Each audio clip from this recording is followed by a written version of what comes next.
baik yang mana amal dipertontonkan sama Anda.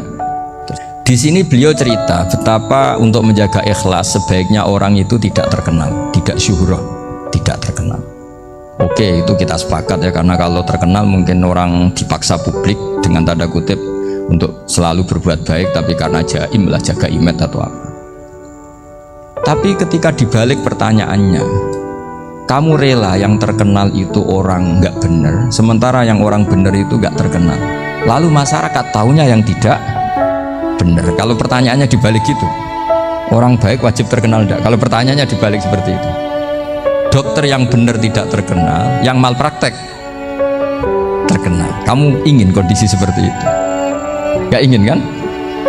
Artinya apa? Gara-gara olah kata, olah pikiran, ini logika jadi rubah. Lagi-lagi apa? Jawaban itu ada di kata-kata sebetulnya. Makanya bab-bab seperti ini tidak usahlah kita berdebat, berpolemik. Sebaiknya orang itu humul, menutup diri, apa sebaiknya orang terkenal, itu nggak perlu seperti itu. Sudah terserah Tuhan saja. Saya beri contoh ya. Ini makalah yang ditulis Imam Ghazali. Ya, i'lam aslahakawah anna aslal jah wa intisarus sayyid atau sayyidi wal istihar wa huwa mazmumin. Balil mahmudu al-humulu illa man syaharahu wa ta'ala linasri dini min ghairi takallufi talabi syuhrati minhu. Jadi kalau kamu ingin ibadah kamu selamat, ya kamu jangan terkenal. Tapi resikonya adalah kalau kebaikan itu tidak terkenal, maka gak dikenali. Kalau gak dikenali berarti masyarakat hanya punya percontohan yang tidak baik, karena yang baik tidak terkenal. Jadi itulah ulama-ulama dulu. Jadi apa-apa itu dibanding-bandingkan. Kemudian nanti kelihatan, jawabannya itu kelihatan. Terus ada makalah yang sangat bagus sekali tentang itu. Saya baca.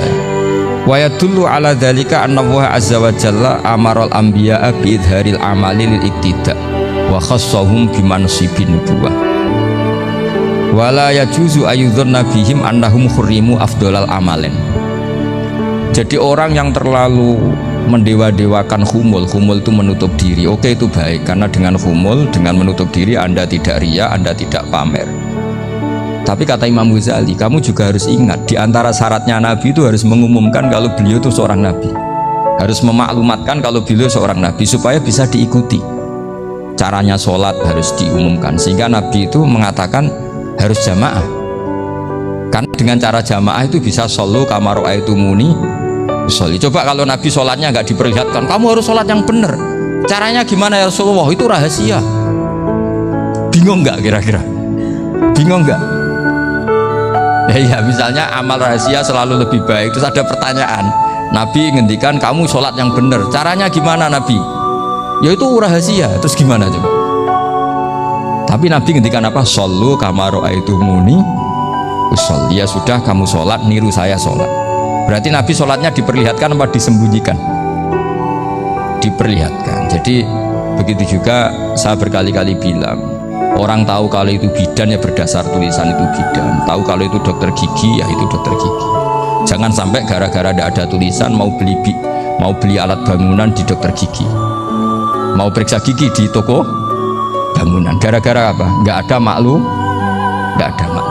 Nah, di sini ulama-ulama selalu memaklumatkan dirinya.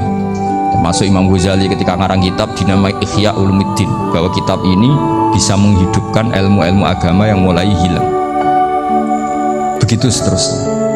Jadi ini ngaji ya, jadi orang itu harus ngerti. Jadi jangan nuruti emosi sendiri atau logika sendiri bahwa saya suka humul, ya monggo, agama Islam menyediakan sarana itu. Uzlah itu ya punya sisi kebaikannya sendiri.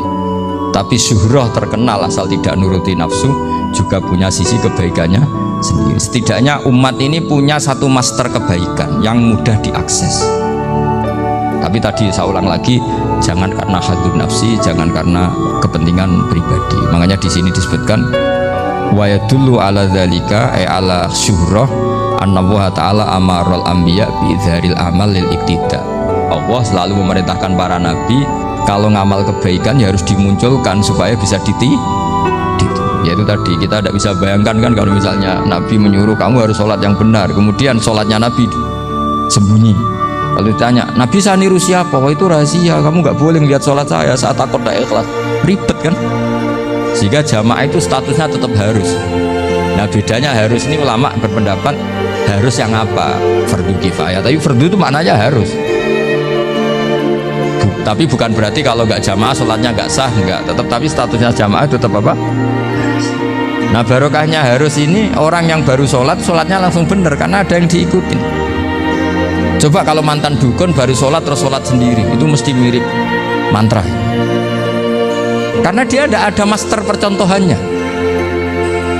Tapi barokahnya ada master, orang paling bodoh pun kalau sholat ya bener, karena standar ada komandonya, ada imamnya. Sehingga Imam Ahmad malah berpikir keras, syarat sahnya sholat itu harus jamaah. Cara pikirannya Imam Ahmad keras sekali beliau. Jika kalau orang sholat sendiri, kok ada orang lain yang maunya berjamaah harus bayar, orang itu harus bayar demi sahnya sholat. Itu madzhabnya Imam Ahmad.